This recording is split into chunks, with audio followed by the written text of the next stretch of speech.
Okay, hi everyone. So, lecture 9. Today we're going to come back to something which probably most of you have been thinking at the back of your mind, surely we can do something better, which is the question of exploration exploitation. So far we've looked at really quite naive methods for exploration, where we've realized that there's an issue with our reinforcement learning algorithms, and one of the fundamental questions is how can a reinforcement learning agent balance exploration, kind of figuring out what's going on in this world, with exploitation, which means getting as much reward as possible along the way. And so far we've really tried very naive approaches like epsilon greedy. And this lecture we're really going to try and investigate specifically that aspect, that fundamental question of reinforcement learning. How can an agent which is down in the world trying to figure out how to get as much reward as possible whilst learning, how can it do as effectively as possible? And we're going to consider various different methods for that. And to do that, most of the lecture, we're going to start with a simplified version of the reinforcement learning problem, which we have seen on at least one occasion before. But we're really going to spend some time to try and understand this simplified version, because it kind of boils down to the essence of exploration. And it's the multi-armed bandit, where you just get to kind of pick one action, get one reward, and that's the end of your episode. You kind of just have to explore and figure out what the best action is. Once we've understood that, in the remaining time, we'll spend most of our time here, and the remaining time we'll touch on how to kind of bring back the full complexity of the whole reinforcement learning problem. But all of the ideas that we learn here apply, so if we don't have a lot of time here, you'll still get the essence of what's going on. So first of all, we'll bring back states. That's what we'll do with contextual bandits. We'll bring back states, and we'll say now, not only is there an action to choose, but there's also some state information, and that state information will inform what we do. One of the reasons to touch on contextual bandits is it's probably one of the most successful current application of machine learning. It's certainly one of the top ones, is using contextual bandits to decide how to do banner placement, banner ads for the internet. This has been used by many, many large companies to decide, you're in some state where you've got some user who's coming to this website, what should you show them? And then we'll finally come back to the full case of NDPs. Okay, so we'll start with a brief introduction to try and understand what's going on in this area. So every time we're decision making online, this same choice comes up again and again and again, which is, right now I can make a decision, I can take an action, but what should I do? Should I exploit, which essentially means to make the best decision given the information we have so far. So if you've got some information, maybe you figured out your value function, and according to that value function, you really believe that one action is the best. So exploitation means taking that best action, acting according to the max. Whereas exploration means doing something else. And there's a purpose to doing that something else, which is that we gather more information, which might lead us to make better decisions in the long run. So by gathering information, we believe that we might actually do better than taking what we currently believe is the best action. So often, the best long-term strategy might actually involve giving up reward in the short term. Like, we really believe right now that going left is going to give us more reward than going right. And yet we choose to go right. That's giving up reward. That's giving up reward we know we could get right now. And we're giving up that reward because we think we can get that reward back later. We think in the long term, it's better to explore, it's better to go through that right-hand door, because now we figure out, well, what's behind that door? Maybe there's a dragon there, but maybe there's a pot of gold there. And so sometimes we explore to find those pots of gold and work out what the better option is. And eventually we want to make sure that we make the best possible decisions. So here's a few examples. So, if you're going to a restaurant, you might want to explore by trying a new restaurant, or you might want to exploit by going to the one you know best. The online banner ads I mentioned already, but there you might want to explore by showing someone, a user, maybe you show them a different advert to what you've shown that kind of user before. But to exploit would be just to show the one you're most sure they're going to click on. You want to probably maximize click-through in these examples. If you're oil drilling, you might want to drill at the best known location, or you might want to explore by drilling at some new location. If you're playing a game, you might exploit by playing the move you believe is best, or you might play an experimental move to explore. So in all kinds of different domains, why does this come up? It comes up because we're learning online. It's not just that someone gives us some batch of existing data, like in supervised learning. It's not there's a data set, and then we get to go over that data set as much as we want and make the one best decision. We're not in that setting. We're in the setting where we're gathering data as we go, and the actions we take affect the data that we see, and so sometimes it's worth taking different actions to get new data, to get parts of the data that we haven't seen so far. Okay, So that's the fundamental issue that's going on. We're going to focus on 3 different approaches to the exploration problem, the exploration-exploitation dilemma. These are not the only approaches, but I think there are 3 broad families that we should know about. And the first approach is what we've already seen, which is random exploration, which basically says, well, maybe a reasonable approach is just to sometimes, with some probability, pick a random action. An example of that would be epsilon greedy, or perhaps we might use a softmax distribution over our value function. These are ways to introduce randomness into the way that we pick actions. So we don't always just pick the greedy action, we throw in some dice roll, and if it comes up with a 6, then we choose something exploratory. In this lecture, we're also going to explore some more systematic approaches to exploration, which make more use of accumulating knowledge along the way. The first approach is known as optimism in the face of uncertainty.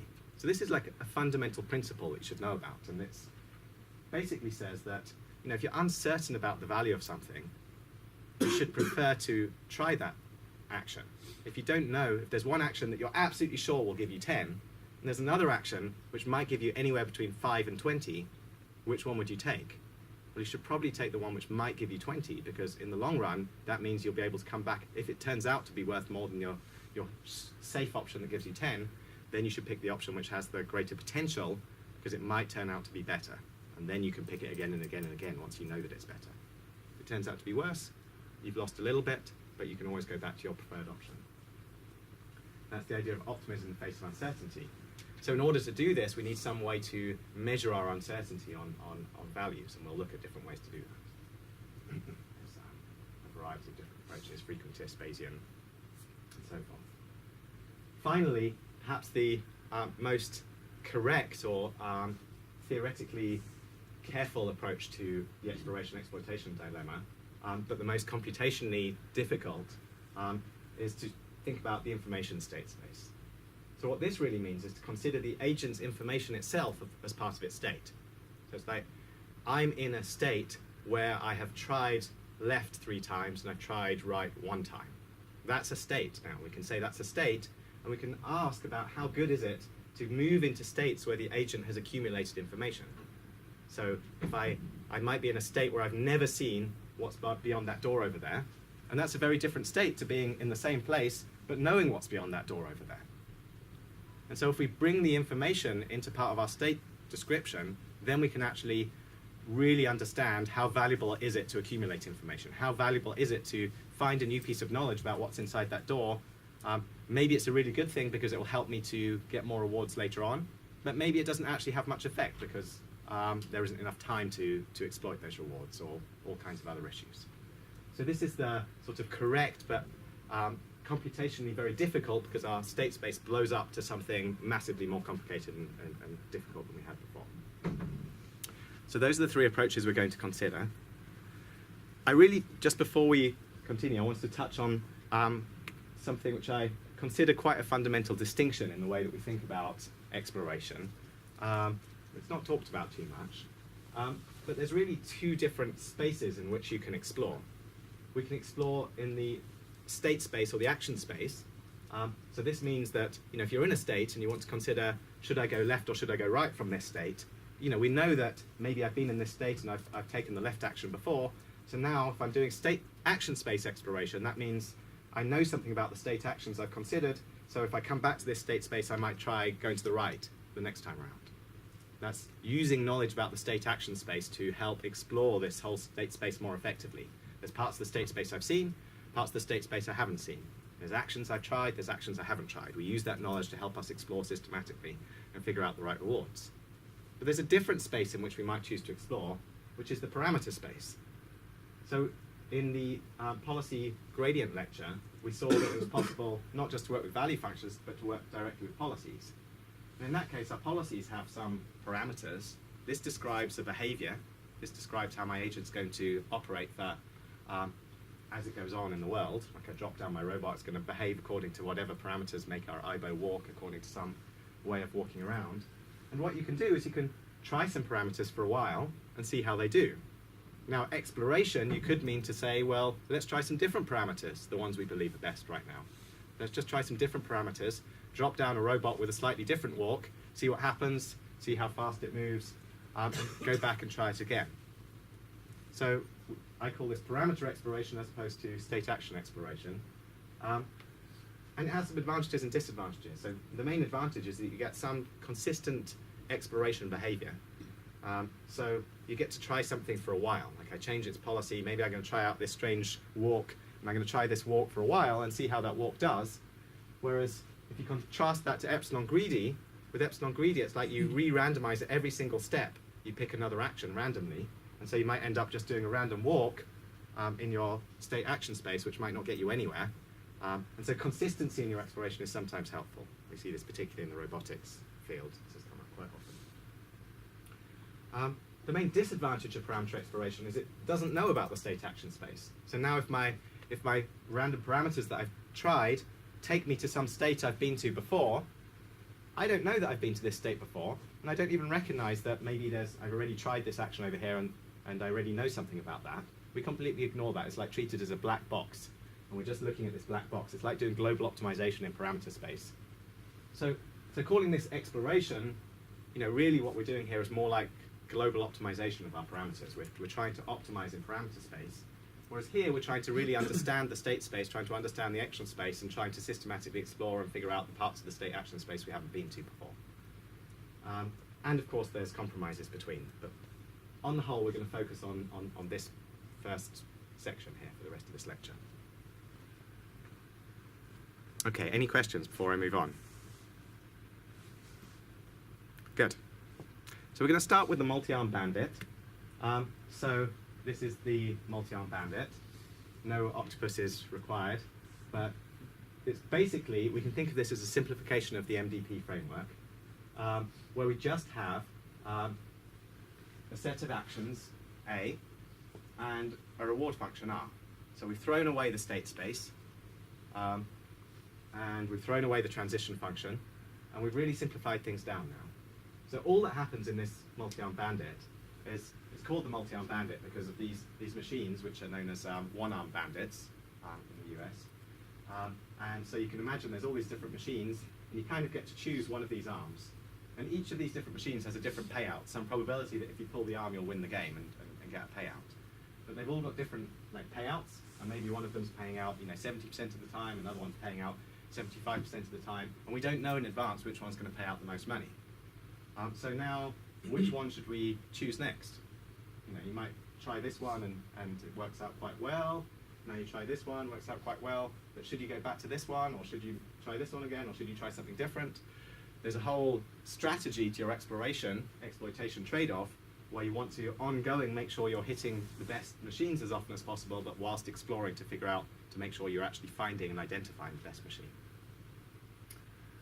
So, formally, we've got an action set, which tells us all the different arms of this thing. We've got a reward function, which is just the reward for some given action A.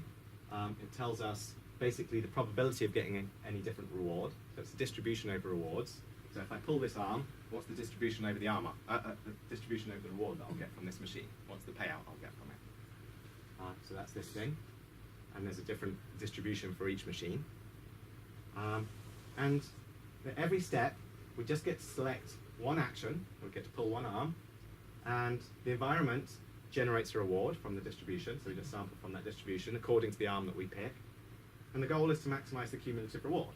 So we just want to, over time, just keep accumulating more and more reward.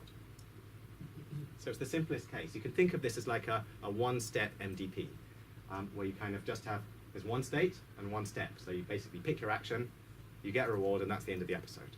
So there's no kind of, the only look ahead comes in that we're trying to understand the exploration-exploitation trade-off. So the look ahead comes in, you reach the end of your, you pull this arm, you see what happens, and now that affects your own information, that affects what you know about this environment. And so you might want to then keep exploring or keep exploiting elsewhere. Okay, that's the multi-arm bandit. So are people clear about the setup, first of all? Should be fairly straightforward. So now we're just going to try and understand what it means to do well in this domain. So, we've got this criterion where we want to maximize the cumulative reward, but we're just going to scale that thing, and we're going to basically flip it around to talk about opportunity loss, known as regret, rather than the amount of reward we've got, like how much worse have we done than the best we could possibly have done. And that's what we call regret. So to understand that, let's just work through a couple of definitions. So we're going to start off by defining the action value. So this is just like our familiar Q, but now we've thrown out states. There's no states anymore. So we've just got Q of A. So this is the expected reward that we'll get if we pull one of those arms. So this is the true payout of one of those machines, like how much it will really pay out if it's maybe 75% for machine 1 and 80% for machine 2.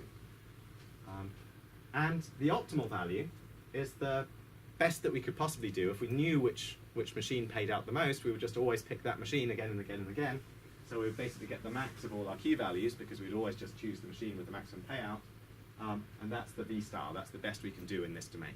We can just keep getting V star again and again and again. So the regret then is how much worse we do than V star. So V star is the best we could possibly get. We're just getting the best reward every single step. We pick the best machine. But unfortunately, we might not know how to pick the best machine, so we incur some regret. We incur opportunity loss. And at every step, the opportunity loss we incur is the difference between the maximum we could have got at that step and the payout of the machine that we did pick. So this is the payout of the action we picked at time step t. So we pick something which pays out maybe 75%. We could have got 80%, so we incurred like a 5% regret for that step. We didn't pick the best machine, we picked something that was slightly suboptimal. So the regret then, the total regret, is just summing these opportunity losses over time.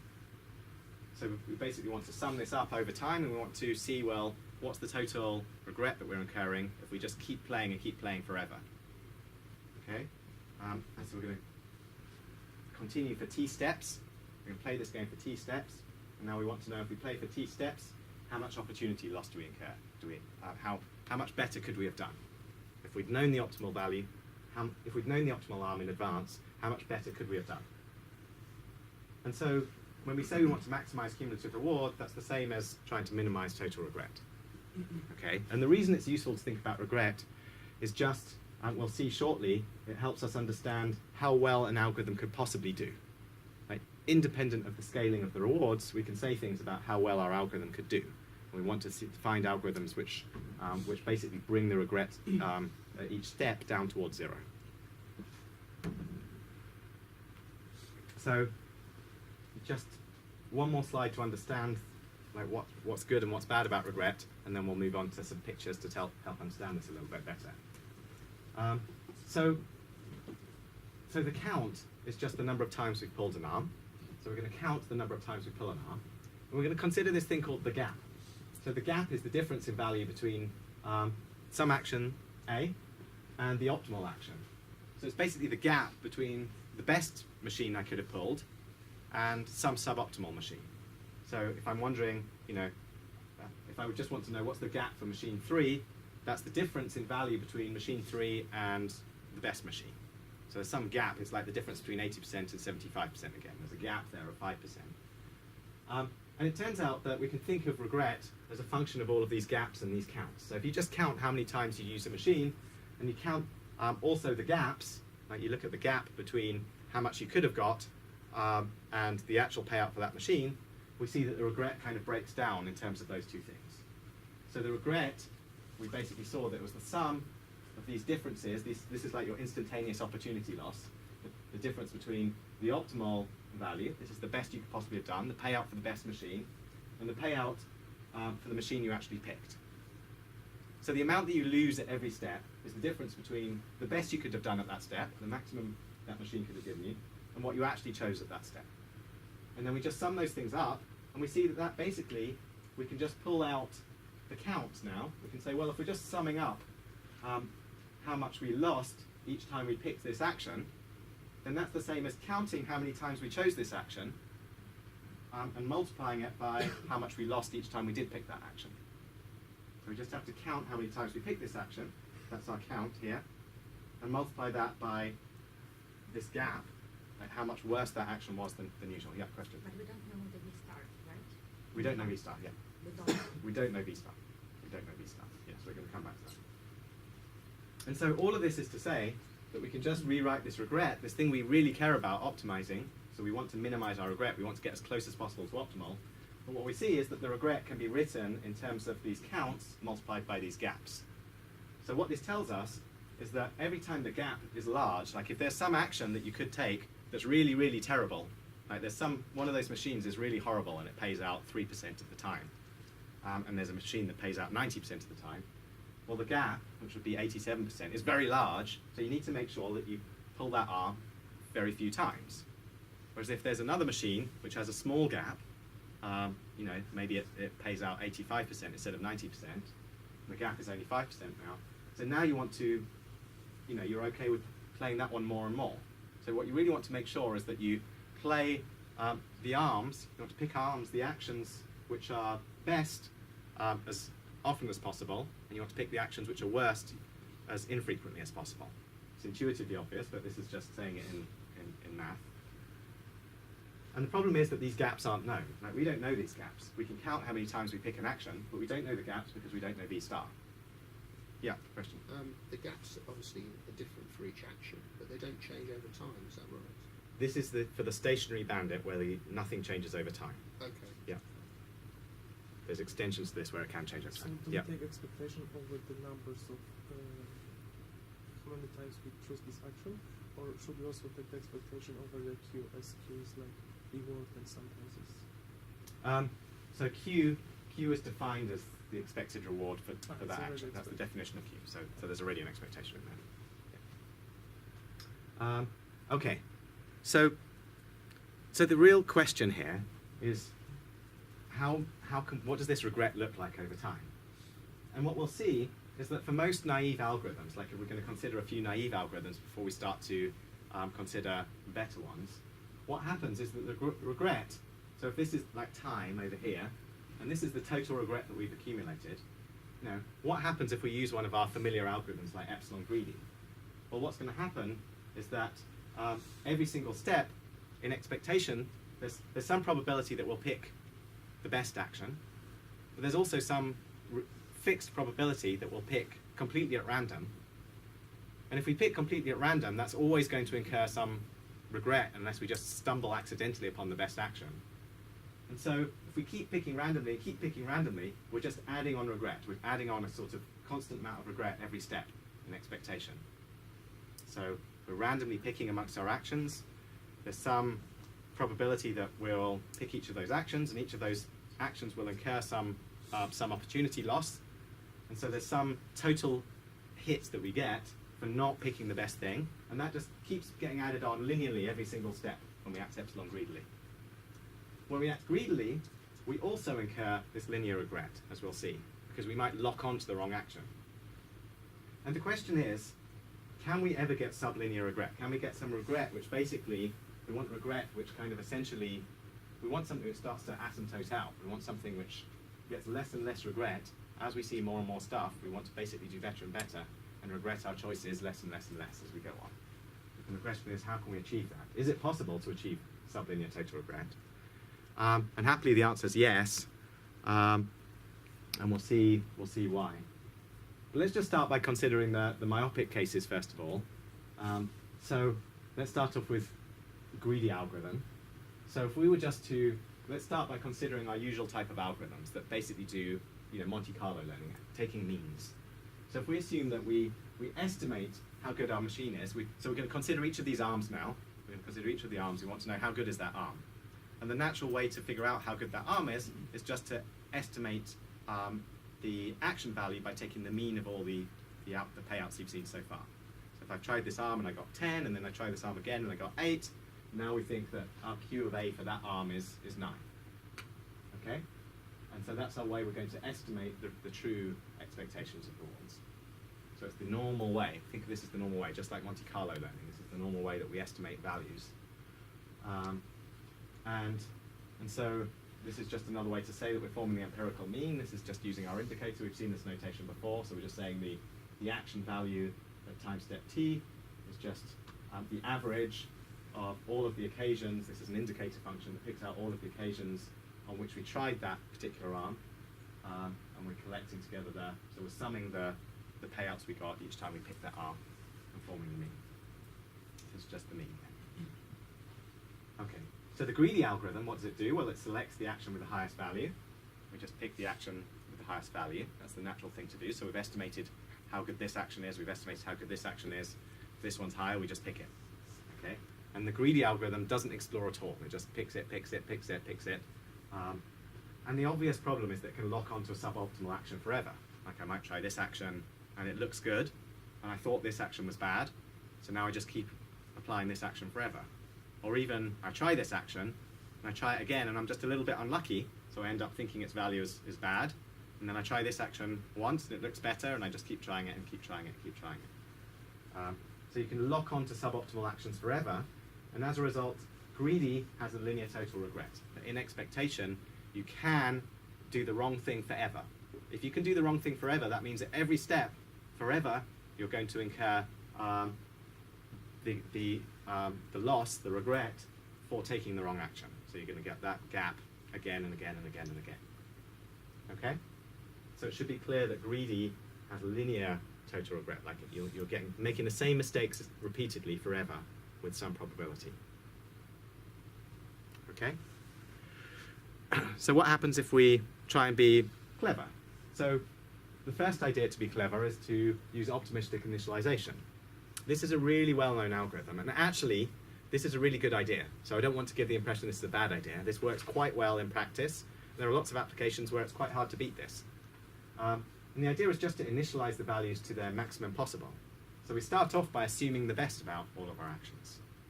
So this is the simplest version we'll see of optimism in the face of uncertainty. We're not going to measure the uncertainty. We're just going to assume that everything is really good until proven otherwise. So we're going to assume that all of our actions pay out the maximum possible. So for this algorithm, we need to know the maximum possible. For many of the others that we'll see, we don't. So if we know the maximum possible, then what we do is we just initialize all our estimates to that maximum possible, and then we act greedily from that point onwards. Now, with optimistic initialization, you may want to not erase your optimism completely the first time you try that action, so you may prefer to take a non-stationary mean rather than the full mean.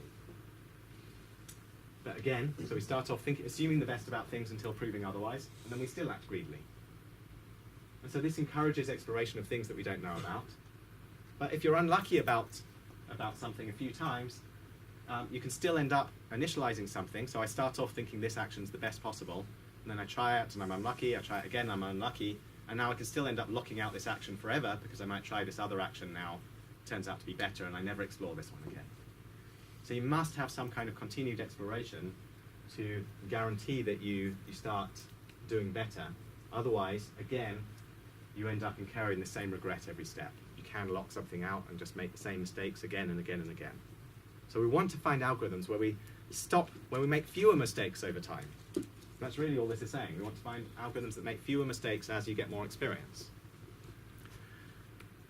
Yeah. But how we update like the maximum reward we can get from that? Because I assume, okay, we have several arms and we assign maximum values for these arms, and then after every iteration, I need to somehow, if the value which I get is lower, I need to somehow update this, right? Update the arm. Yeah. So, okay. So I should have spelt this out slightly more. So I think let me give what I consider the simplest implementation of this idea, which is to say that not only do we initialize the values to the maximum possible, but we also initialize the counts. So we say we believe that that this arm over here has. So let's take our octopus example again, where we know that we're going to get payout between 0% and 100%.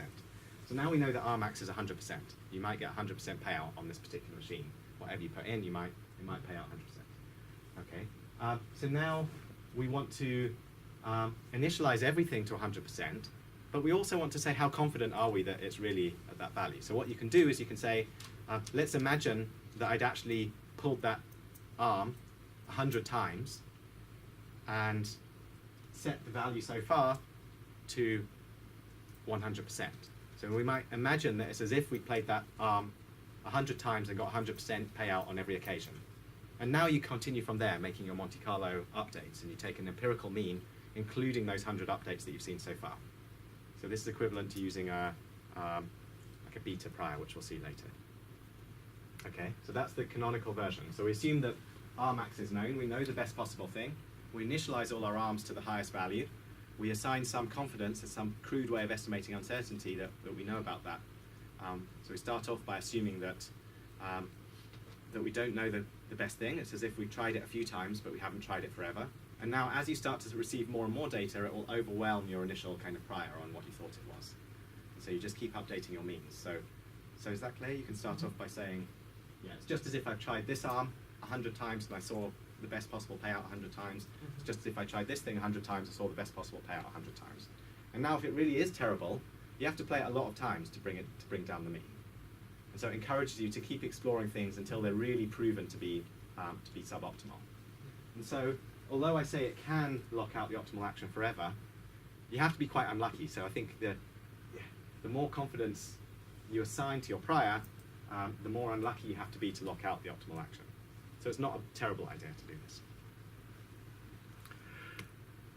Let's consider what we would say is the most naive algorithm that we've talked about. So I started this whole lecture by saying, look, what we've done before is naive, which is epsilon greedy. So let's consider epsilon greedy. So epsilon greedy, again, we just flip a coin every time step. We pick an action, we pull one of our arms with probability epsilon, we pull a completely random arm.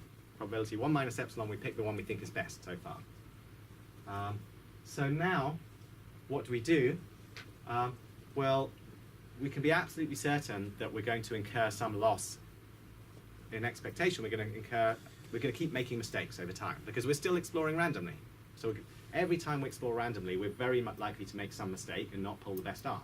So we keep incurring regret and regret and regret. We keep making mistakes. And so this also has linear total regret. The same would be true for the softmax. I'm not going to go into the softmax here. But despite that, it turns out that if you just do something very simple, which is to decay your epsilon over time, which we've also talked about before.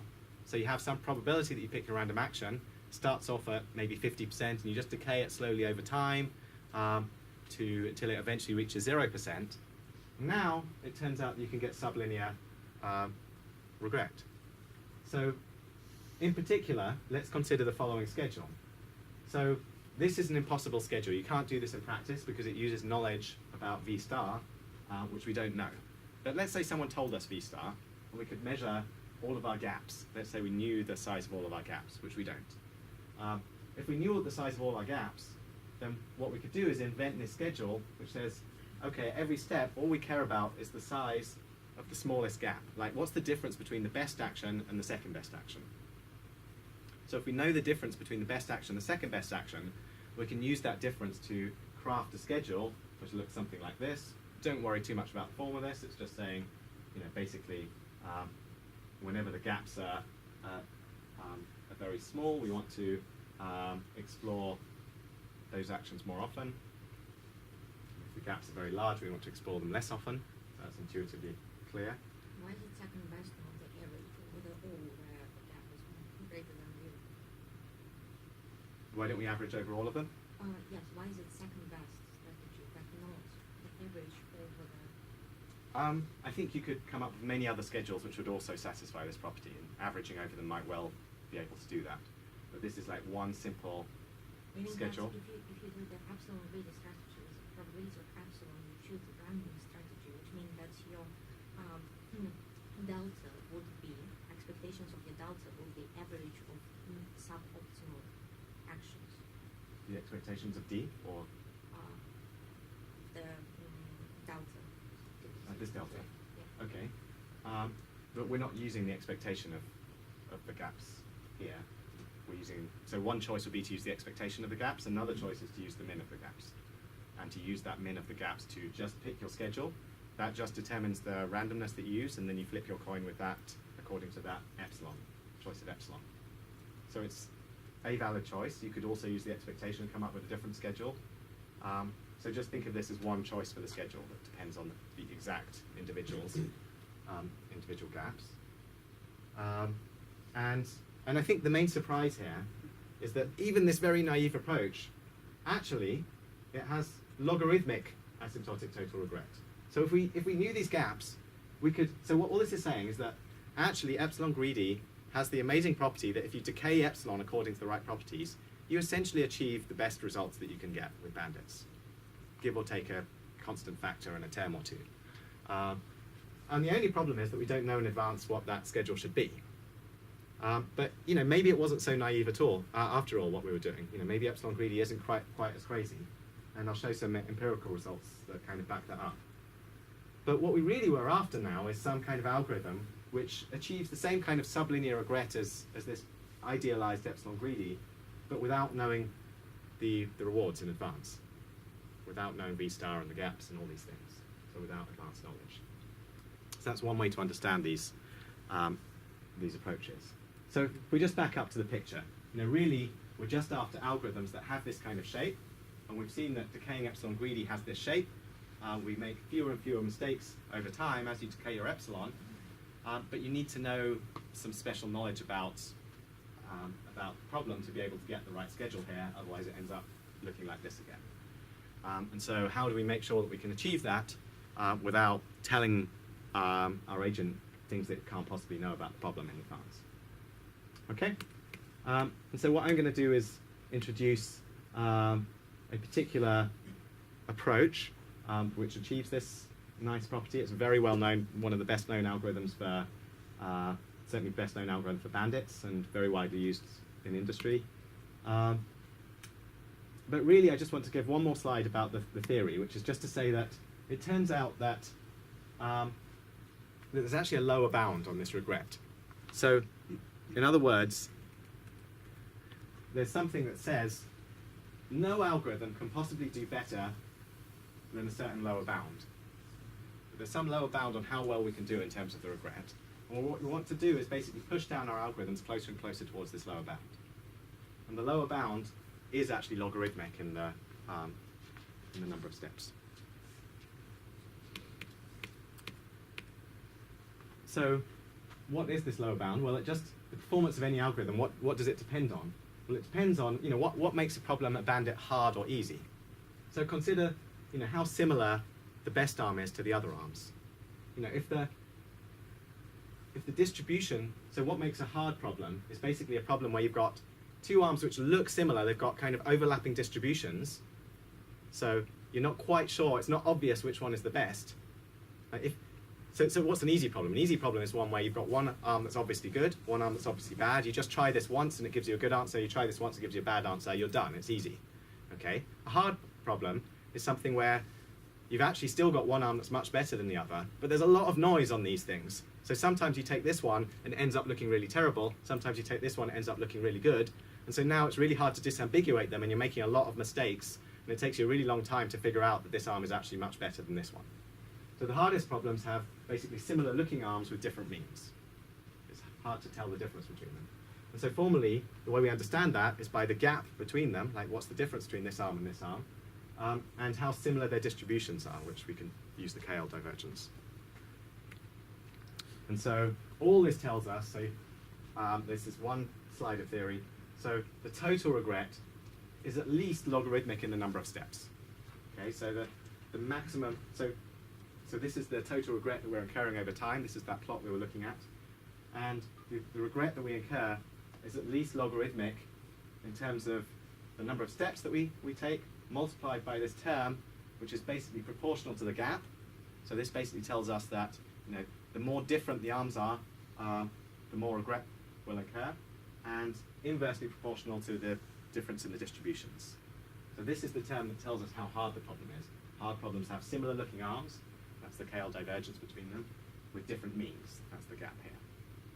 Okay, so this is like the hardness of the problem, and so this is something which tells us about the problem, and this is something which is like fundamental to bandits and to exploration. There's this thing which is logarithmic in the number of time steps. So we want to find algorithms which have a regret that's logarithmic rather than linear. Okay, so let's get back to principles and then come back to algorithms again. So this is the main principle that we're going to use for this next section, which is the optimism in the face of uncertainty principle. So imagine that there are three different arms. So here's three different arms. There's the blue arm, the red arm, and the green arm. Okay? And what we're showing here is a distribution over the actual Q values there. So this is, so imagine this is like our belief.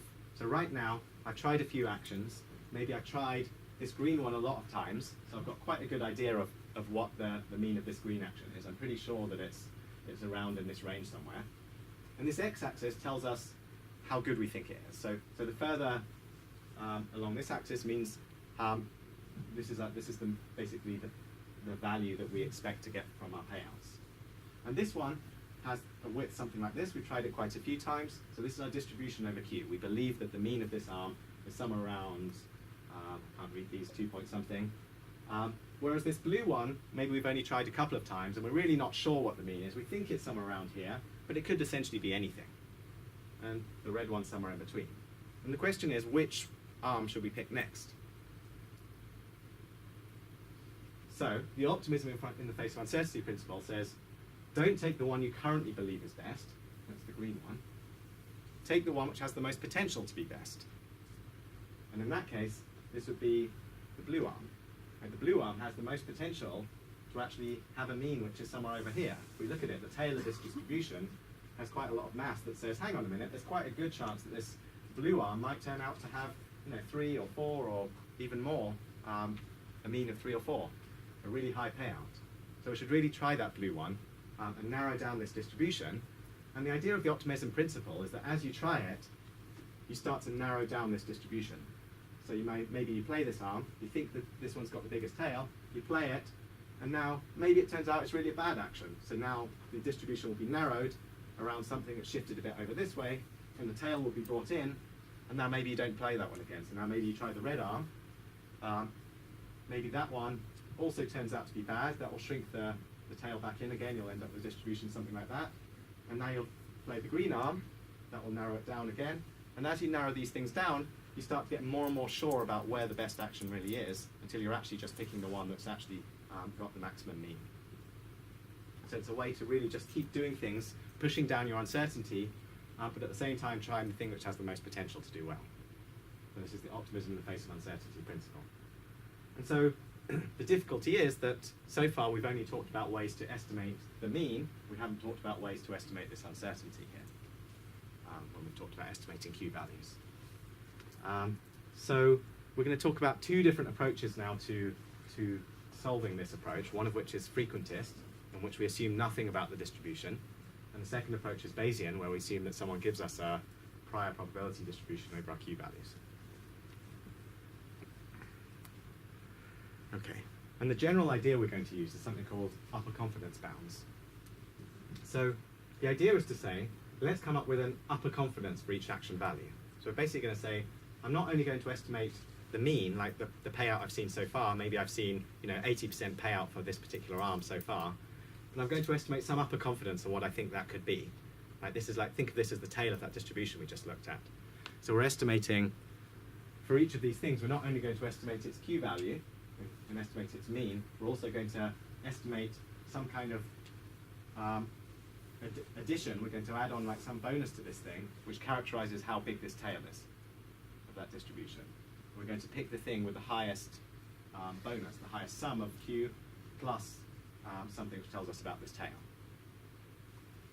So we're going to end up picking the thing which, where we sum those 2 things together, it gives us the maximum value.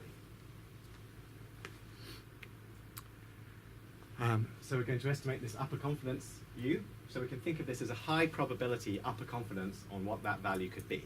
So think of this as something like a 95% confidence interval about where the mean could actually be. So we're going to say, maybe I'm 95% confident that this one is going to be within this range here. And so that gives us our point that we use. That's our U value here now. And compared to this one, we might say a 95% confidence interval is here. We're going to use that as our U value. So think of them as like confidence intervals, high probability confidence intervals on what our Q value could possibly be. We're going to pick the thing with the highest upper confidence value. So that basically means we're going to pick the one where the true action value, Q, A, we want to pick something where we're really confident that the true value is less than our upper confidence bound. So we're going to pick an upper confidence bound, this 95% confidence range, and pick the thing with the highest upper confidence value. And now this depends on how many times we've tried it. So the fewer times we actually try a particular action, the larger our upper confidence will be. And the more times we try a particular action, the smaller the upper confidence will be. So we add on less and less of a bonus to things that we've tried more. We become more and more confident about what the mean is. Eventually we end up just using the means. When you try something enough, if you tried an action infinitely many times, you just select that action based on how good it really is. Because now we really know for sure what the mean of that action is. Up until that point, we use some upper confidence on how good we think it might end up being. Use the 95% interval. And so the algorithm is really simple. We call this UCD.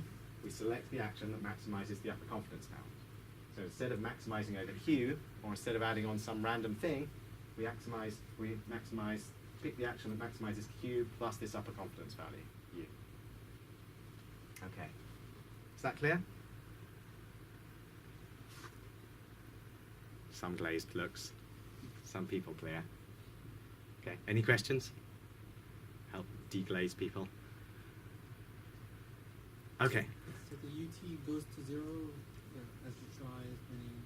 Yes, the U values go to 0 as you try more and more actions. So eventually, the U values, it's just like shrinking this tail here. The U value is characterizing the size of this tail. So if you try this red guy more and more, it's going to shrink down. It's going to shrink. So think of, you start off with some confidence interval that looks like this. This is your U value. The U value is the difference between the mean and this guy. And as you try it more and more, this is going to shrink down. You become more and more confident of where your Q value actually is. So eventually that U value shrinks to 0 and you just use the mean. Okay.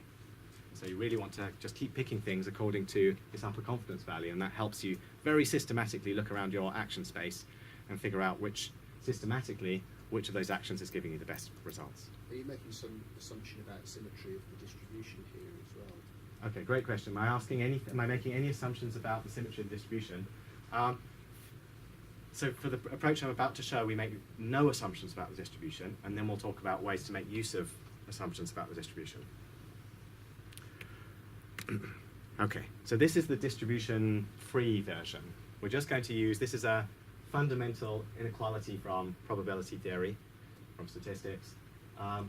And so let's just forget reinforcement learning for a second and understand what this is saying. This is called Hufting's inequality, and it's just a fundamental inequality that basically tells us that if you have some random variables, so if you're basically sampling these random variables between 0 and 1, so we've got these x values, and you keep sampling those x values again and again and again, and we take an empirical mean of all of our samples that we've seen so far.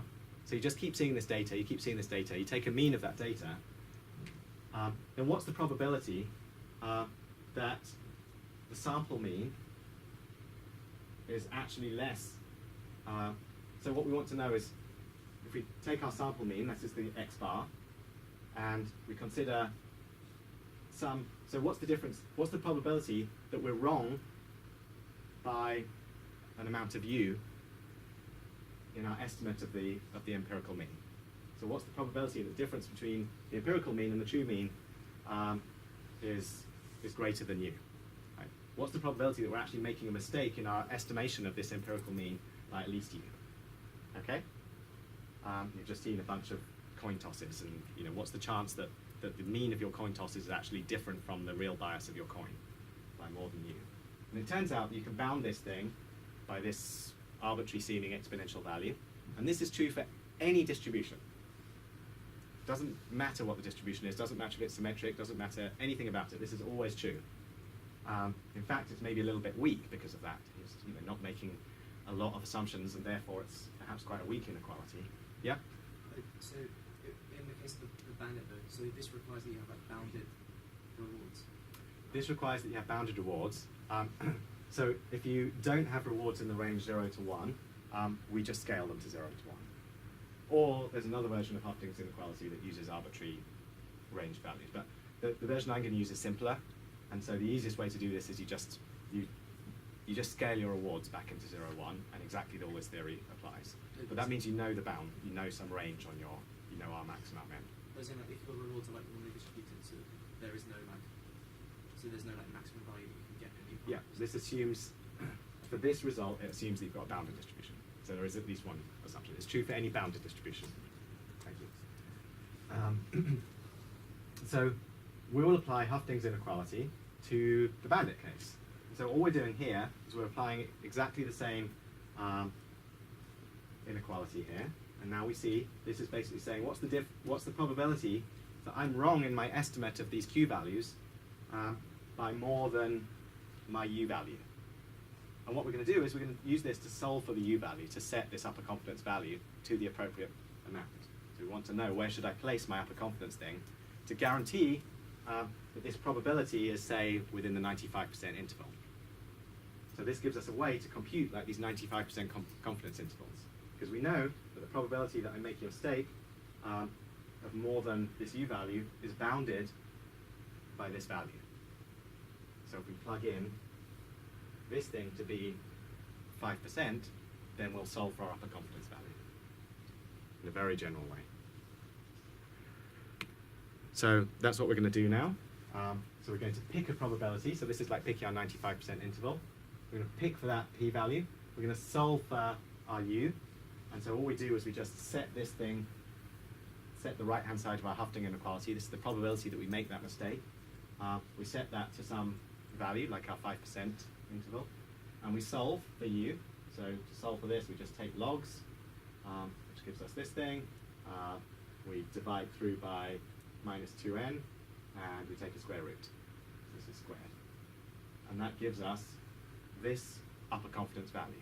So it seems rather arbitrary, but what's nice about it is we don't need to know anything about the gaps, we don't need to know anything about the rewards except that they're bounded, and now we have a way to pick actions. We just maximize, we add on this term here, and this term has all the properties we wanted. You can see in the denominator that the count here is in the denominator. That means that as we pick things more and more and more, this bonus term is going to get pushed down towards 0.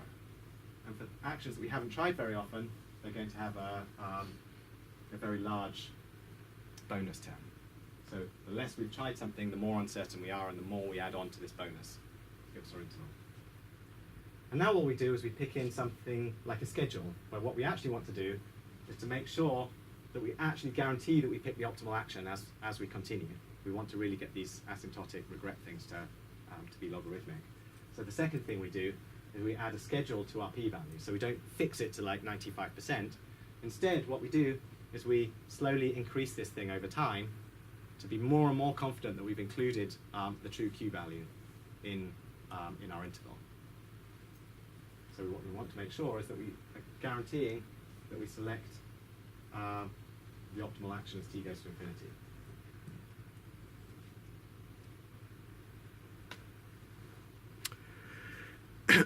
Okay, so here's the algorithm. And if you like, if the theory was kind of uninteresting to you, you can just use this algorithm. You can just view this as an empirical fact. Here's an algorithm I can use, and this will work. And it works very well in practice. And so this is the UCB1 algorithm. There are many extensions, hence the one. It's been followed up in all kinds of different approaches. But the basic idea is that every step, you estimate your Q values by taking this Monte Carlo estimate in the usual way. So you just take the empirical mean of everything you've seen so far. And then you add this bonus term on that only depends on the number of time steps, the number of total pulls of all of your arms, and the number of times you've pulled this arm. That's all it depends on. And you add on this bonus that depends on those two things, and you pick the action with the highest total value. And this thing actually then achieves this logarithmic asymptotic total regret. So it looks a lot like the lower bound, except we've lost one of the two terms. We don't have the KL term in there. But we do have the logarithmic. It's logarithmic in terms of the number of steps. It takes account of the action gap, but it doesn't know about the distribution, so it doesn't have this KL term in there. What are the brackets inside argmax? So this is saying we want to take the argmax of all of this. Right. What should we do? Depends on your operator precedence.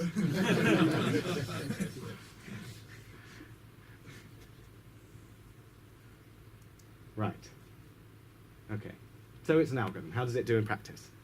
So this is comparing UCB and epsilon greedy on a 10-armed bandit. And this 10-armed bandit has particular characteristic on the arms, and this is looking at different types of distribution. So this is like 10 machines which have parameters where one of them pays out 90% of the time and all the others pay out 60% of the time. And here we've got one of them pays out 90% of the time, 3 of them pay out 80% of the time, 3 of them pay out 70% of the time, and so forth. So it's like different types of distribution, and the question is, how well do these algorithms do? And so what this is comparing is these UCB algorithms with epsilon greedy with a decaying schedule, but instead of trying to know the schedule in advance, it's like trying to guess what the right schedule is and just decaying it according to some guessed schedule instead. And so the surprise is, again, that epsilon greedy does well. Okay, so epsilon greedy, if you tune it just right, actually does really well. The difficulty is that if you get it wrong, it's a disaster. So whereas UCB, without any knowledge about the problem, actually systematically performs really quite well in these problems. So it might be difficult to pick out, but yeah, in each case the UCB algorithm is doing really very well. And what we're looking at is the total regret here on the right-hand side. This is the total regret over time, and you can see that if you use like the wrong epsilon value, things just blow up. But the UCB algorithms do really quite well. And on the left-hand side, we're seeing, I think, how many times you pick the best action. And so what you see is that eventually all of these algorithms start to converge on picking the best action 100% of the time, which you don't get with a naive epsilon greedy or some other naive algorithms. Okay, so this is the bandit algorithm. So these ideas can be continued. So this Hofding inequality you can think of as an example of a general kind of procedure for generating algorithms. People have subsequently plugged in many other inequalities, generated tighter bounds, different bounds for different types of distributions, different knowledge you can plug in. It goes on and on and on. So there's a whole program of research. It's been one of the most explored areas in machine learning in the last few years. So I mentioned earlier that I was going to talk about two approaches, a frequentist approach, which we've seen, that makes minimal assumptions about the distribution, but we can also consider a Bayesian approach to the bandit idea, to the upper confidence idea. And what we do now is we can exploit prior knowledge about the rewards. So what if someone gives us a prior distribution over what our Q values are? Can we make use of that? Like if we know that we've got some prior distribution where I'm pretty sure that this action is better than this one, can we make use of that information? And so the Bayesian bandit does that by starting off with some distribution over the action value function that's parameterized. So we have a parameterized distribution, so we have some distribution over our Q values, parameterized by a parameter vector W. And what the Bayesian approach does is it starts to, with experience, update these W's. So an example of the W's would be the means and the variances of each of our arms, the Q values for each of our arms. So an example would be, let's parameterize our uncertainty over Q by estimating the mean of Q and the variance of Q for this action, and for this action, and for this action. And so you'd have 6 parameters then describing everything we believe about those Q values. We've got the means, which is what we normally track, but also the variances. And so the Bayesian approach literally computes a posterior distribution over what these things look like after the data that we've seen so far. And then it uses that information to make our decisions. So the idea of the Bayesian approach is we compute a posterior distribution over our parameters, the means and the variances, or whatever those parameters are, given the pools that we've seen so far, and then use that posterior to guide exploration. And so there's a couple of ways we can do that. I'll first of all talk about upper confidence bounds, but also probability matching. And the main point of this whole approach is that if we have prior knowledge that's accurate, like if someone actually gave us prior knowledge that was useful, then this can do a lot better. Like if we know that these things are Gaussian, then we can do much better. If our prior knowledge is wrong, you're probably better off using the UCB approach we just saw, which is robust to different distribution assumptions. Okay, so how can we use this Bayesian idea to compute upper confidence bounds? Well, first of all, we compute our posterior. We update our parameters given the data that we've seen so far. So we update both the means in the normal way, but also our variance parameter. And then what we do is, and we can do that basically by using Bayes' law. So the probability of the Q value is conditioned on everything we've seen so far. It's just, we multiply, this is just Bayes' law. And then what we do is we just want to compute, again, something which characterizes the tail of this distribution. We want to get the equivalent of our 95% confidence band again. So what we do is we just add on, the U value that we add on now is just some multiplier, some number of standard deviations of our posterior distribution. So we look at the width. Now we're not sure what this mean really looks like. We characterize the width by some variance, and then we say, okay, I'm going to take the mean plus 3 standard deviations, and I'm going to use that value. And I'm going to compare that to the red guy, where I'm going to take the mean plus 3 standard deviations. And then we see that the blue guy has a higher combined value than the red guy, so we pick that one. That's the idea of the Bayesian approach to upper confidence bounds.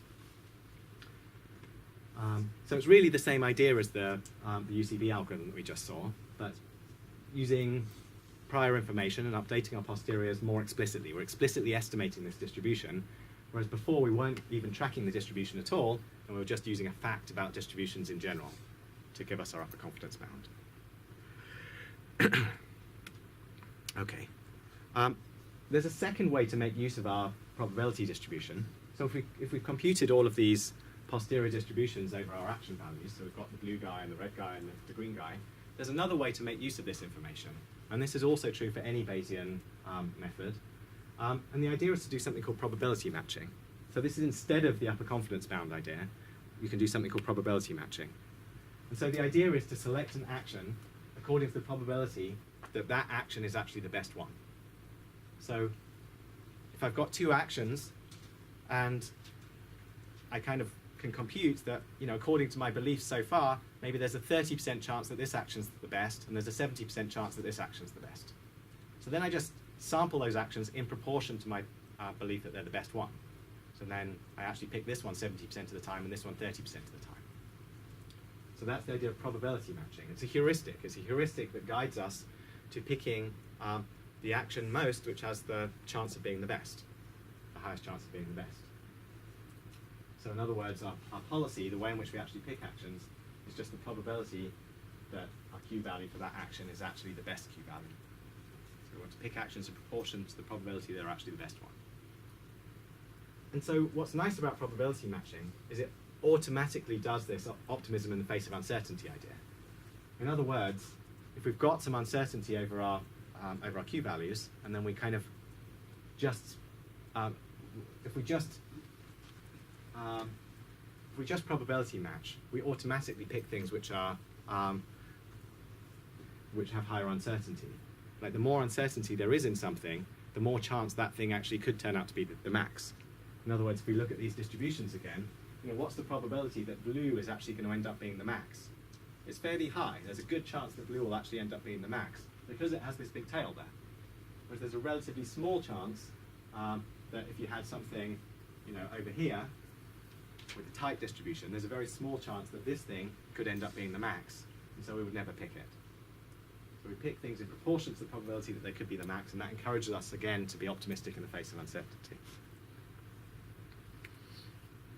Okay, so how do we do this in practice? Well, there's a very simple way to do this, and it's called Thompson sampling. And this is actually the oldest algorithm for bandits. It comes from like the 1930s, before bandits were even really kind of formally studied. And yet it's turned out, surprisingly, to have come around full circle to the point where this now is known to be actually asymptotically optimal. So this is the first algorithm we've seen that actually achieves that lower bound that we've seen for a particular class of algorithms, like this, at least for Bernoulli bandit, which is a special case. So this idea actually works optimally well in terms of the expected, the total regret which you incur. So the idea is just to do probability matching in a sample-based way. So every step, you just sample your posterior. So you pick a sample from your posterior. So what you do is if these were your distributions, you just sample from them. You randomly sample from your own distribution for this guy. You say, okay, well, let's just randomly sample from this Gaussian. Maybe I think that the value is now here. I randomly sample from this guy. Maybe I end up thinking, well, it's here. And then I randomly sample from this guy, and I end up picking something which is, say, here. And now all I do is I just look at my samples. And according to the samples, I've got one here, one here, one here. I just pick the one which was best out of my samples, and I go with that action. So it's almost like the simplest way you could think of to use this information, and yet it's actually asymptotically optimal. It achieves that lower bound that we saw with the Bernoulli bandit case. And it also has this nice property that automatically shapes itself. It's not like the previous approach where we had to pick how many standard deviations to consider. We had this free parameter, how many standard deviations should I use? With probability matching and Thompson sampling, you don't have that parameter. It just comes out in the wash. Everything just works. It's sort of parameter free. I mean, implicitly there's parameters in the prior distribution that you use, but once you've got your prior, it's parameter free. Okay, so that's Thompson sampling. You basically, and this is a very general idea. So you can think of this in general. You can have any distribution. You could have some shared parameters characterizing the distribution of your robot, having some action value function, and you just sample from the parameters characterizing your distribution. And once you've got your samples, you just pick the action which achieves the best result in those samples, according to those samples. Right. Let's just see how we're doing.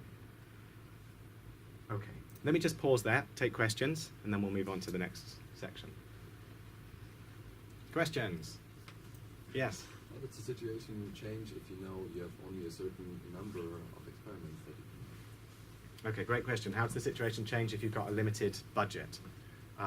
So it really changes the bandit problem to impose a budget. Actually, some of these algorithms do not do the right thing. They assume that you have an infinite budget. You keep going and going and going. The next family of algorithms we're going to look at deals with that correctly. So I would say, yeah, just wait maybe, and we'll see something. Any other questions? Yeah. Is this Thompson sampling method, like, in general, good? So it's optimal for Bernoulli bandits, but is it like good compared to other algorithms? Yeah, there's a lot of experimental evidence recently showing that it actually, across a lot of different bandit types, it performs at least as well as UCB-like methods. I think there's a question over Bayesian bandits in general. So Bayesian bandits are only as good as the prior knowledge you put into them. So if your prior knowledge is, if you have some magical source of prior knowledge, great. If you don't have a magical source of prior knowledge, it's not so clear that you want to take a Bayesian approach, at least in terms of the prior you put in. I mean, what's nice about this is, okay, this lower bound starts off by assuming like a flat prior. So if you just use a flat prior for the Bernoulli bandit, then you can make progress. So yeah, I mean, I think it's an encouraging approach, and it's being quite widely explored at the moment. There are some issues with Thompson sampling in the full MDP case, that it doesn't necessarily deal with sequential information very well, right? Because you're randomly picking at each time step, you lose the kind of consistency of exploration again. Okay, let's move on. So far we've seen two of our three classes of approach. We've seen randomized exploration algorithms that kind of randomly, like epsilon greedy, randomly explore. We've seen upper confidence algorithms, optimism in the face of uncertainty, and now we're going to consider our third class, which is state space, information state space algorithms. To understand information states, let's start by talking about the value of information. So let's think about exploration. Why is exploration useful? Exploration is useful because it actually gains information.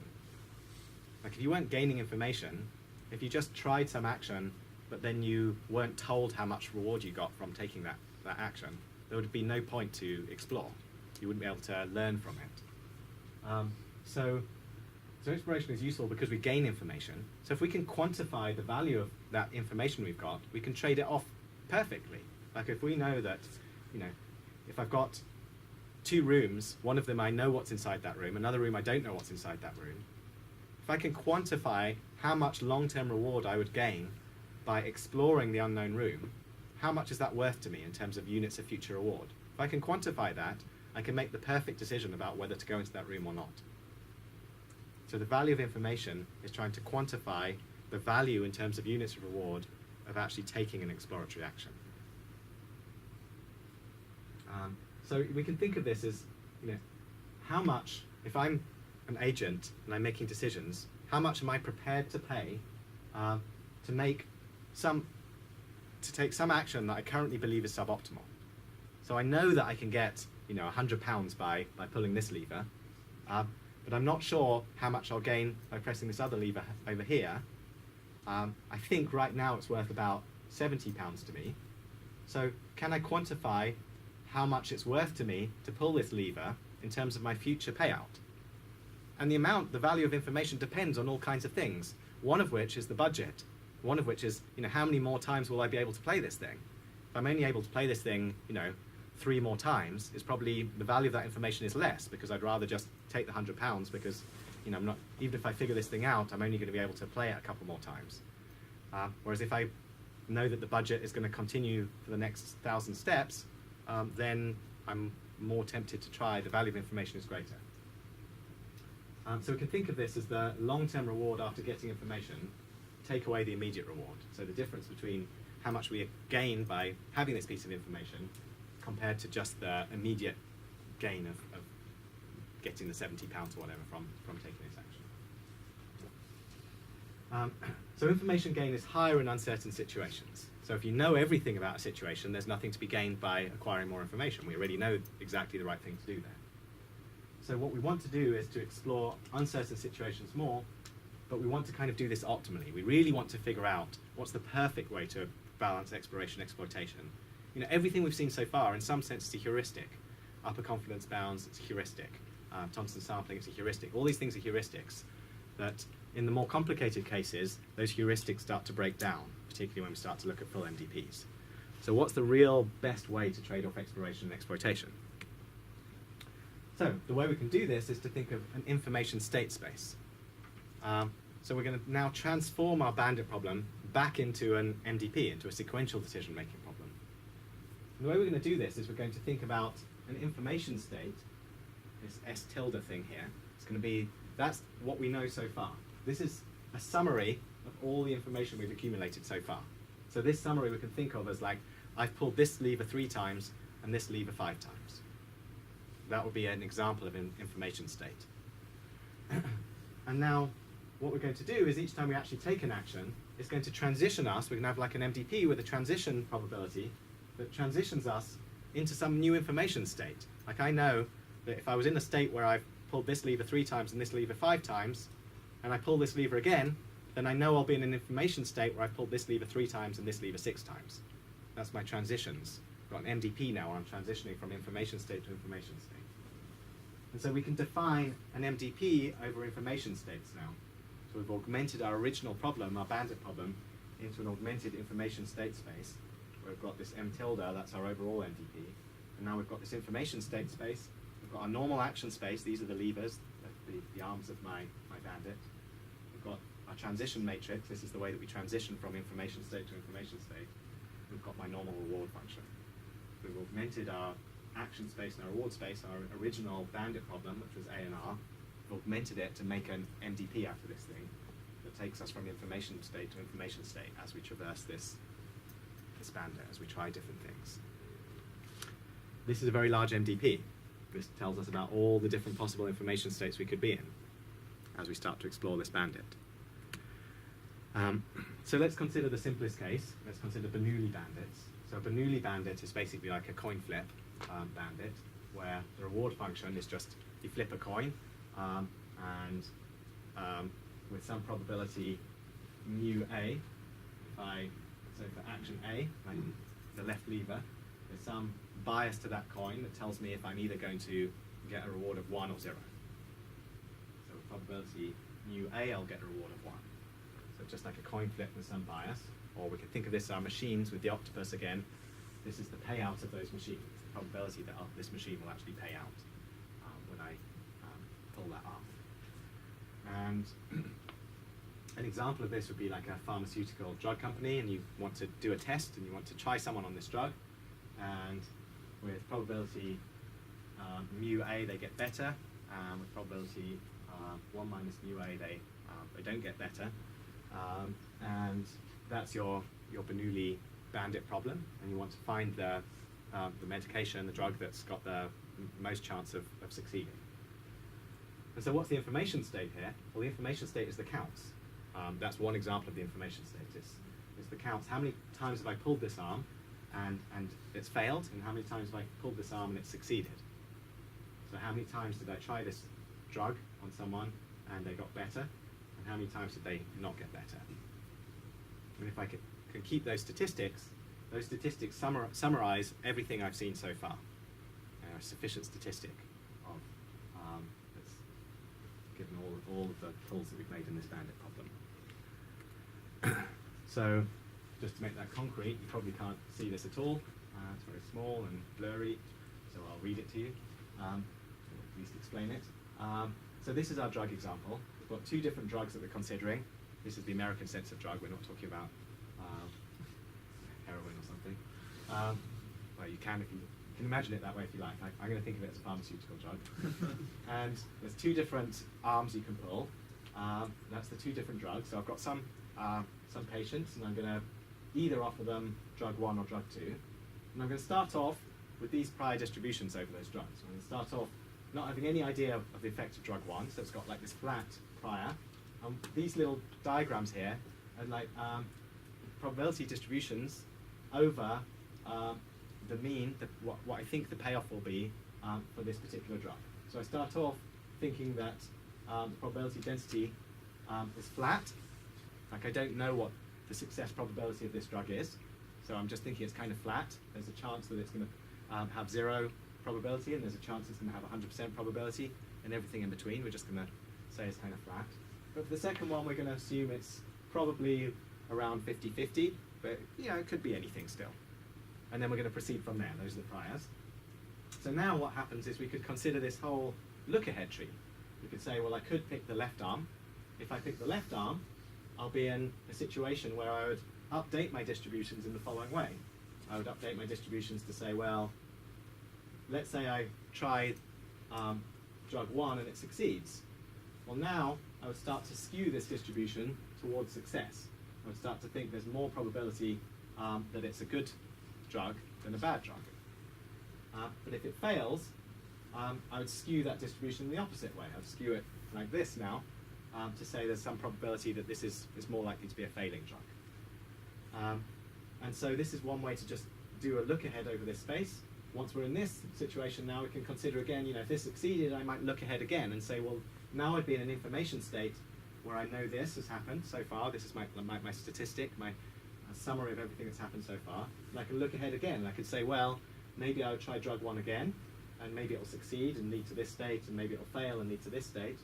If it fails, I've now seen 1 success and 1 failure, so I think it's kind of around 50-50. That's that drug now. The right-hand one I've never tried, so I still think it looks like this, the drug 2. And then I might look ahead again and say, well, what happens if it succeeds or fails? And now we see we've got this whole MDP, like a tree search again. You can think of this as tree search, or you can think of it as an MDP. And if we solve for this MDP, we get the optimal trade-off between exploration and exploitation. Optimal, given our priors. Okay? So it's not a heuristic anymore. We're really saying, this is the best possible way to explore. We've looked ahead, we figured out all the consequences, how much I would learn if I was to take this decision, and we back that all up to get the answer. So, so to do this, we formulated the bandit as an MDP, but now it's an infinite MDP. There's the number of information states is infinite and very large. But the MDP can nevertheless be solved by reinforcement learning methods. This is what we've spent the rest of the course on. So we can apply our favorite methods to this. If you use model-free reinforcement learning, you get a whole family of methods that can solve these things, maybe slowly with this original work here, but nevertheless can arrive at the right answer. And there's a very old, well-known theoretical framework for these bandit problems, which are called the Gittins indices. Gittins indices you can think of as the dynamic programming solution to this look-ahead tree problem here that we've looked at.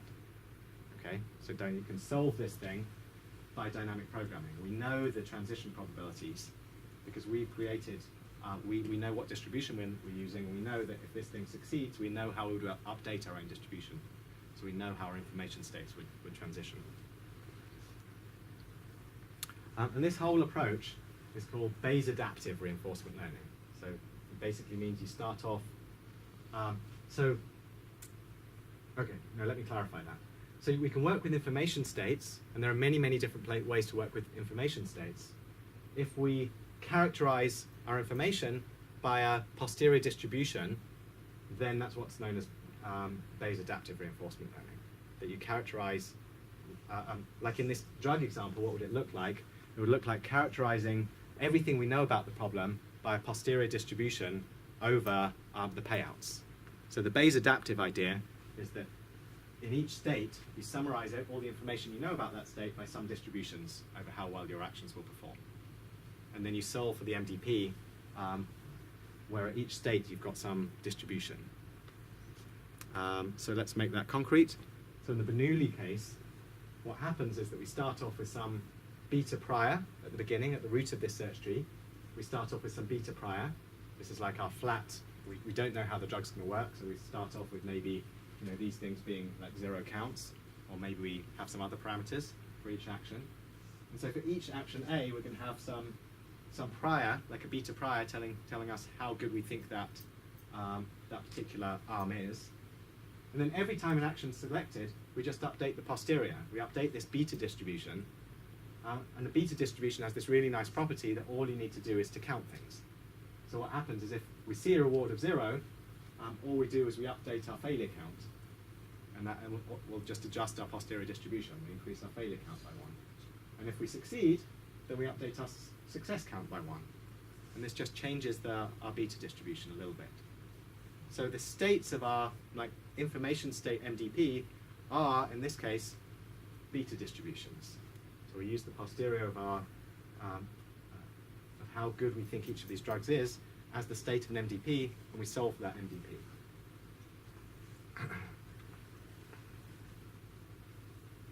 So just by writing this down, just by writing down the fact that if we succeed, then we'll increase our success count by 1, we've defined the transition dynamics of our MDP. And we solve for that MDP. Okay. So this is the Bayes adaptive approach. It's a way to, with a lot of computation, get the optimal solution to the exploration exploitation dilemma. Okay, so there's just one more slide spelling this out, where we can start off with our prior distribution at the root here. So it's just telling us that for each of our actions, we've got some success counts and some failure counts, and you've got this kind of look-ahead tree that basically tells you how your distributions are changing, how your success counts are changing as you move through this tree. So each of these nodes, you can look at this afterwards. It's just showing the beta priors, and then the posterior after you see that that change. Okay. So the exact solution to this problem can be computed by dynamic programming. It's known as the Gittins index. But it's also possible to find this in a more tractable way. For example, we use Monte Carlo tree search to come up with a very tractable approach to this very large information state space search, and that works very well in a lot of exploration exploitation trade-off problems. So even though it might look like we've blown up our state space to something enormous, we can then use some of the planning methods that we know of that are very effective in large state spaces, like Monte Carlo tree search, to actually still find approximately a very good solution, and so approximate the best possible trade-off to the exploration exploitation dilemma. Okay. So let's just summarize where we've got to so far. So we've been through a lot of ground already. We've covered an awful lot of things, but I think it's, these are really important ideas to understand. So we started off with we came in with our naive approaches. We can explore randomly. We can use epsilon greedy. We could use softmax exploration. Softmax exploration is where you just take your value function and you prefer better values, but you still explore everything. You just exponentiate. You select things in proportion to how good the value is, basically. if you're in a continuous domain, you could use Gaussian noise. These are all examples of random exploration in the state action space, where you just, each time you're in a state, flip a coin, act randomly. You don't look at your uncertainty. These are myopic methods. They don't look ahead. They don't try and figure anything out. They just explore randomly. Then we had our optimism principle, optimism in the face of uncertainty. You know, estimate how much you know or don't know about your value, and use that to guide you towards things that not only that have the most potential to be good. So whenever you're not sure about something, try it more, because it might turn out to be a good idea. Can anyone think of a problem with that approach, by the way? You know, what's a problem with the optimism in the face of uncertainty idea? If there's a lot of possible options, then you might end up spending a lot of time doing suboptimal things. Right. So if you're in some infinite action space, you just keep exploring and exploring and exploring, and you never end up exploiting, because there's always more uncertainty to explore. Another problem is if you've got some real robot, and you know there's a cost to actually you want to avoid catastrophes. What happens if you want to avoid catastrophes? You know, this doesn't give you safe exploration. If you actually talk to some people in industry, they sometimes do the opposite of these ideas. They don't want to systematically explore the state space. They prefer to explore around the things that they know are safe, and never go too far away from things that they know are safe. You don't want to crash your helicopter. You want to kind of do things which you're pretty sure are going to be safe. Anyway, it's a very fundamental principle that really, really helps in cases where you really want to make sure that you do explore the whole state space. Optimistic initialization, the simplest form, where you just initialize your values high and assume the best about something until proven otherwise, until you suppress its value back down to its realistic value. The UCB approach, where we basically use some upper confidence bound on the value to guide our exploration. And Thompson sampling, where we do probability matching, where we basically pick things in proportion to their chance of being the best thing. And then finally, we had the information state space idea, the kind of theoretically optimal approach, where you kind of do look ahead in this whole space of all the decisions you might make, how they affect how much you know about the problem, and then look ahead and figure out the best path through this information state space so as to really figure out which of those leads you to the best possible solution. Okay, so that's sort of the map of where the methods we've seen so far. I can take some questions, and what I just wanted to do is to explain very briefly how this maps into MDPs and problems where there's state. So there's no questions. Okay, good. One question. Very quick, on the information state space, is the reward signal unchanged, or are you adapting the reward signal to take into account the information, or is it just updating your state definition? The reward function is unchanged. We're not changing the reward function in the information state space. So we're keeping the reward. The reward in our MDP is the same as the reward function in our bandit. All we're doing is we're adapting our value function to take account of the fact that we're not just stopping after one step. We're imagining what happens not just after this one pull, but after many pulls. What's the value of those rewards over time, taking account of how much information I acquire along the way. So if I acquire information, it might lead to more rewards in the long term. And there might be a budget of how many samples you're able to test, and this approach can really factor in your information state space MDP might have a transition function that stops after a horizon of 10. And now you can really optimize for that horizon and just do the right thing. Okay, so what I'm going to do is I'm going to explain the contextual bandit problem, but I'm not going to explain the solution methods. I'll leave those for further reading in the slides. This will then be non-examinable. So, and then I'm going to move on to very briefly just touch on how these ideas extend to MDPs. So a contextual bandit basically takes our multi-arm bandit formulation and it adds in one more ingredient.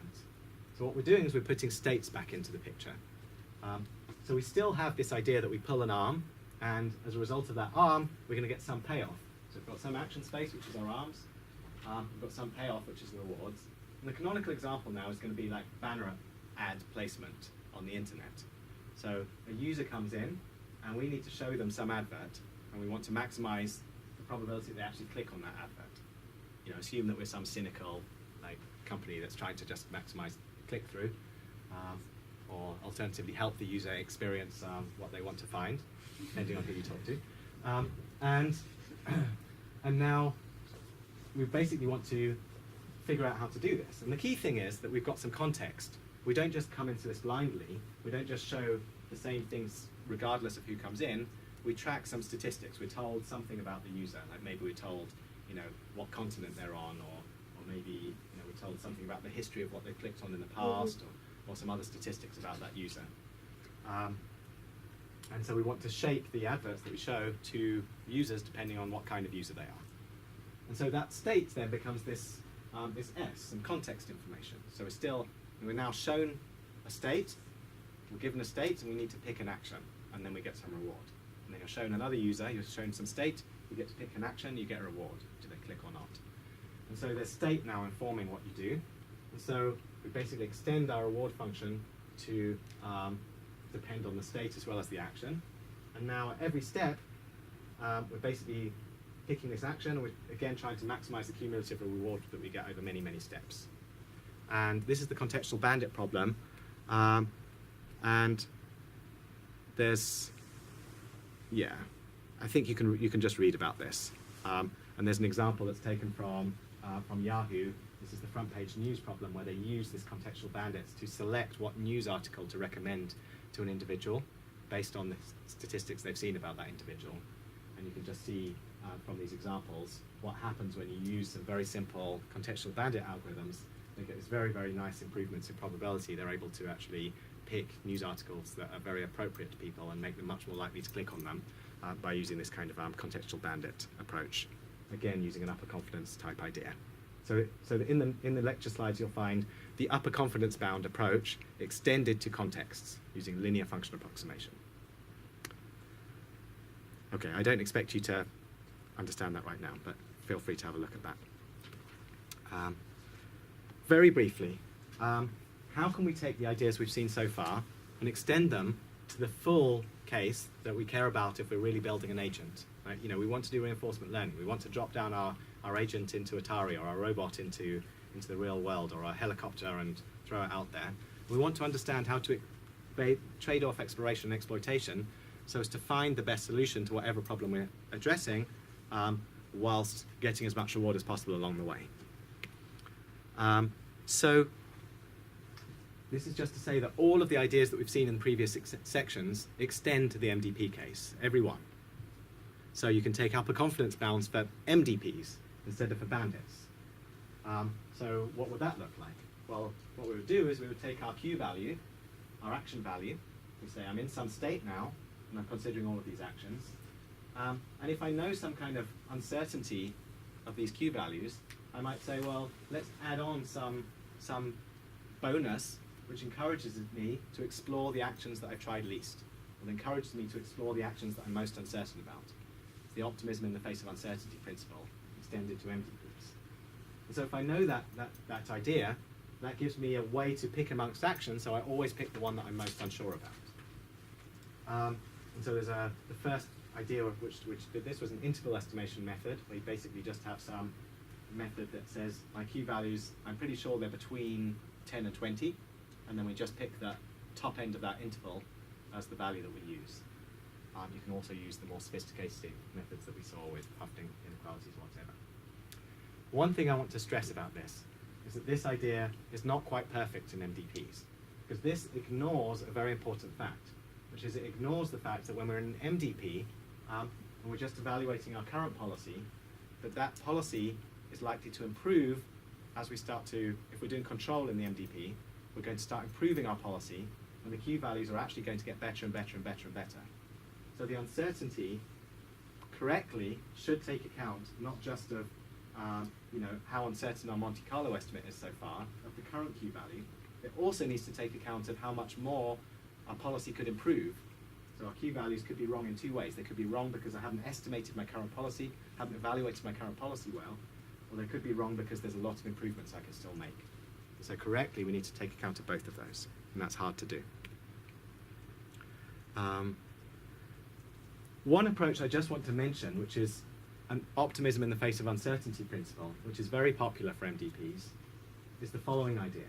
It says, let's be model-based. let's construct a model of the MDP, but then let's imagine that for any state that I'm not sure about, any state that I don't really know what the value is, any state that I'm not really sure what the reward function is for this state, let's imagine that that state is like heaven. So anything that you don't know about yet and you haven't fully figured out, pretend it's heaven. Now, what you do is you run your favorite planning algorithm. What's it going to do? Your planning algorithm is going to figure out how to get to each of these states that you don't know about. It thinks that there's some state that you haven't visited yet, and it thinks that state is heaven. So it figures out how to take you to that state. You visit that state. You start to figure out actually that state wasn't heaven. It was actually pretty crappy. And then you don't explore that state again. And next time you solve for you update your model now to reduce the value of that particular state. And then you solve again, and it will encourage you to the next heavenly state until you've suppressed all of the rewards down to realistic values. So it gives you very systematic exploration. So the best known example of that is the RMAX algorithm, or E cubed is another variant of these ideas. Many variants there. Finally, the information state space idea also applies to MDPs. So this is the correct approach. This is the idea where we can systematically say how much information should I gather and what's the value of that information. We can do that with MDPs as well. So in this case, what we do is we start off with our original state space, and we augment that state space to combine it with the information. So we basically say we're going to invent a much bigger, more complicated MDP in which our new state of those MDPs is the state that I was in my real MDP. So this is like where the robot is in the real world. And also, we're going to augment that state by the information that is gathered so far. So the state of my augmented MDP is something like, I'm in a position that's here, and I've also visited all of these things over there. So you kind of remember what you visited so far, that's the I, and you also know where you are. And you make that your augmented state, and then you solve for the augmented state, this augmented information state MDP. You solve for that using whatever method you choose. For example, we can again use Monte Carlo tree search. That's a very effective approach that we tried.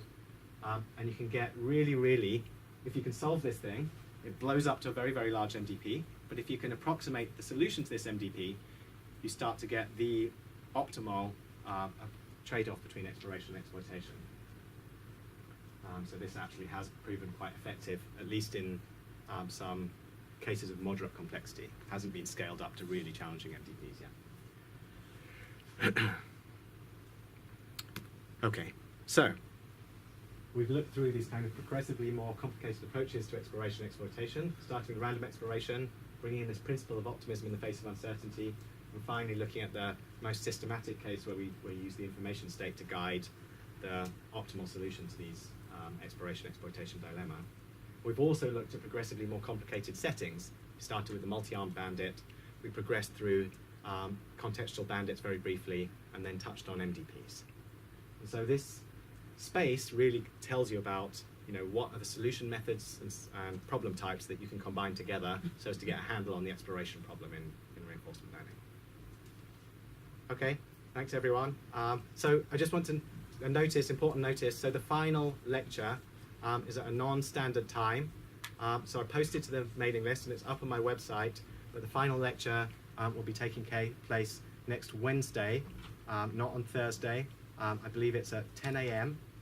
In Roberts G06. Check the website, make sure I'm telling the truth.